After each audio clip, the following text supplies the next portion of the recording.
नमस्कार, आपके साथ मैं हूं आकिल रजा। आप देख रहे हैं AR news India. Uttar Pradesh में यूपी बोर्ड परीक्षा के दौरान हिजाब पहनने को लेकर नया विवाद खड़ा हो गया है। जौनपुर और मुरादाबाद में परीक्षा केंद्रों पर छात्राओं को हिजाब उतारने के लिए कहा गया। जौनपुर के खुदौली स्थित सर्वोदय इंटर कॉलेज परीक्षा केंद्र पर हाई स्कूल की 4 मुस्लिम छात्राओं को हिजाब उतारने के लिए कहा गया।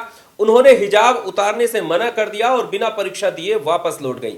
केंद्र व्यवस्थापक का कहना है कि पहचान सुनिश्चित करने के लिए हिजाब उतारना आवश्यक है, जबकि छात्राओं और उनके अभिभावकों ने इसे धार्मिक स्वतंत्रता का उल्लंघन बताया। वहीं मुरादाबाद के भोजपुर क्षेत्र में भी ऐसा ही मामला सामने आया, जहां हिजाब पहनकर आई 4 छात्राओं को परीक्षा में बैठने से रोका गया।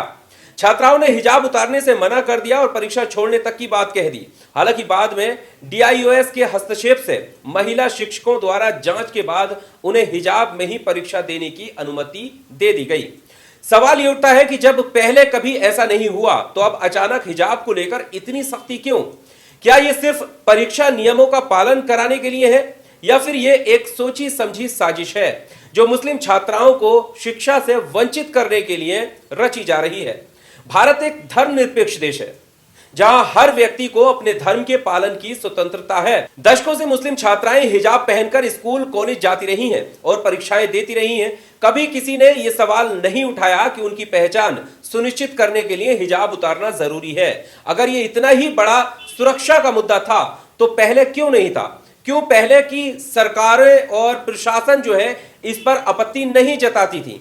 अगर ये मुद्दा सिर्फ पहचान सुनिश्चित करने का होता तो क्या सिख छात्रों की पगड़ी पर सवाल नहीं उठाए जाते? क्या हिंदू छात्राओं के दुपट्टे या छात्रों के टीके या हाथ में कलावा पहनने पर सवाल नहीं उठाया जाता?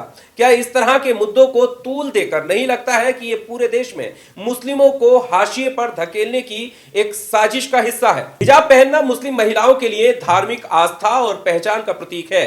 ऐसे में परीक्षा केंद्रों पर हिजाब उतारने की बाध्यता ने न केवल उनकी धार्मिक स्वतंत्रता का उल्लंघन किया है बल्कि शिक्षा के अधिकार में भी बाधा डाली जा रही है। इस तरह की घटनाएं छात्राओं के मनोबल को प्रभावित करती हैं और उन्हें शिक्षा से वंचित करने का कारण तक बन सकती हैं। भारत में मुस्लिम महिलाओं की शिक्षा दर पहले से बहुत कम है। जब वे शिक्षा के क्षेत्र में आगे बढ़ रही हैं तो क्या अब उन्हें डराकर और परेशान करके पीछे धकेलने की एक कोशिश की जा रही है?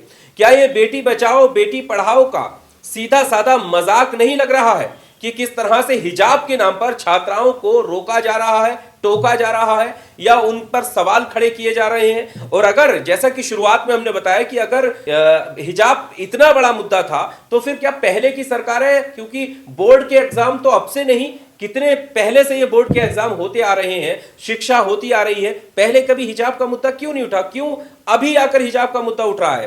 क्या ये संविधान के धर्मनिरपेक्ष ढांचे पर हमला नहीं किया जा रहा है? भारत का संविधान सभी नागरिकों को धार्मिक स्वतंत्रता का अधिकार देता है, लेकिन क्या इस तरह के फैसले उस अधिकार का उल्लंघन नहीं कर रहे हैं? क्या अब देश में धर्मनिरपेक्षता केवल एक दिखावा बनकर रह गई है?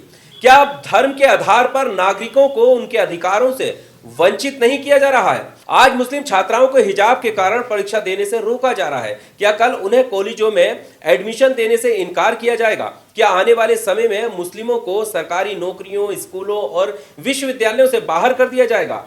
क्या ये भारत को एक विशेष विचारधारा की गिरफ्त में लेने की कोशिश नहीं की जा रही है?